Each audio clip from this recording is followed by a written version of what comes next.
Yes, hello everyone. This is Jyoti Shukla and welcome to all in this channel. Let's study basics with me. So yes friends, आज हम लोग जो है वो कुछ questions का क्लास 10th के कुछ क्वेश्चंस को डिस्कस करने वाले हैं. तो चलिए देखते हैं क्या है क्वेश्चंस. यहाँ पर है the resistance whose V I graph is given below. यहाँ पर आप देख सकते हो कि वी आई ग्राफ दिया हुआ है, ठीक है. एक वाई एक्सिस पर आपका वोल्टेज दिया हुआ है एंड एक्स एक्सिस पर आपका एम्पियर गिवन है, ठीक है. अब यहाँ पर इसकी रेसिस्टिविटी हम कैसे निकालेंगे. यहाँ पर अगर आप ट्रेस करो लाइन को तो 3 को अगर आप नीचे की तरफ लेके आओगे तो ये 5 से पहले ही आ जाएगा. मतलब हमें ऐसे लाइन को देखना है, ऐसे इमेजिनरी लाइन को बनाना है जहाँ पर कि दोनों ही लाइन यानी कि X axis and Y axis directly जो है वो टच करे. तो 3 को अगर आप नीचे की तरफ ले जाओगे तो ये 5 से पहले आएगा ना. 6 को अगर आप लेके जाओगे तो ये भी आपका 5 के बाद में आ जाएगा, लेकिन 5 या 10 पर नहीं आ रहा है.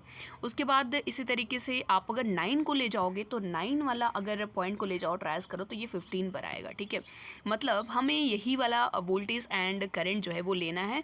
तो यहाँ पर V आपका हो जाएगा 9 एंड आपका I जो है वो 15, ठीक है. और आपको फार्मूला पता है R इज इक्वल टू होता है V अपान I. तो आपका हो जाएगा 9/15, राइट. 9/15 जब आप इसे कैंसिल कर दोगे तो 3 3 जा 9, 3 5 जा 15, यानी कि ये हो जाएगा 3/5. तो आपका जो है सेकंड ऑप्शन जो है वो सही हो जाएगा B 3/5 ओम. चलते हैं नेक्स्ट क्वेश्चन की तरफ. और ये क्वेश्चन है आपका calculate the current flow through the 10 ohm resistor in the following circuit.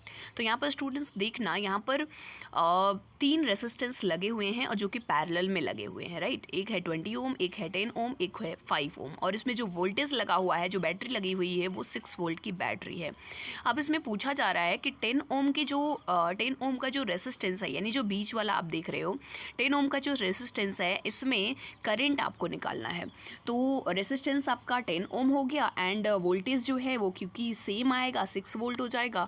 तो अगर हमें I निकालना है तो I इज इक्वल टू हम क्या कर देंगे V अपान R. और V आपका गिवन है 6 ओम, ठीक है, 6 वोल्ट एंड R आपका गिवन है 10 ओम. तो आप क्या कर देंगे 6/10, इसको आप कैंसिल करोगे तो 2 3 जा 6 एंड 2 5 ये आपका 2 5 जा 10, यानी कि आपका आ जाएगा 3/5.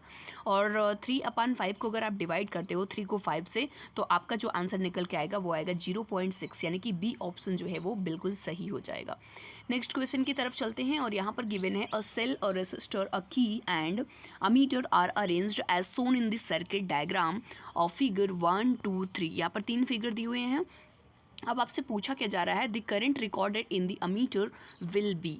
अब इन तीनों में करंट जो रिकॉर्ड किया गया है वो क्या है. पहला दिया है मैक्सिमम है, पहले वाले में करंट क्या मैक्सिमम है, या दूसरे वाले में मैक्सिमम है, या तीसरे वाले में मैक्सिमम है, या चौथा दिया हुआ है सेम है सभी में. तो यहाँ पर कोई मैटर नहीं करता कि कहाँ पर की लगा हुआ है, कहाँ पर पॉजिटिव नेगेटिव लगा हुआ है, क्योंकि सभी के सभी जो है वो सीरीज़ में करेक्ट हैं, इसलिए सभी में करंट जो होगा वो सेम होगा. तो ऑप्शन डी आपका सही हो जाएगा, the same in all the cases.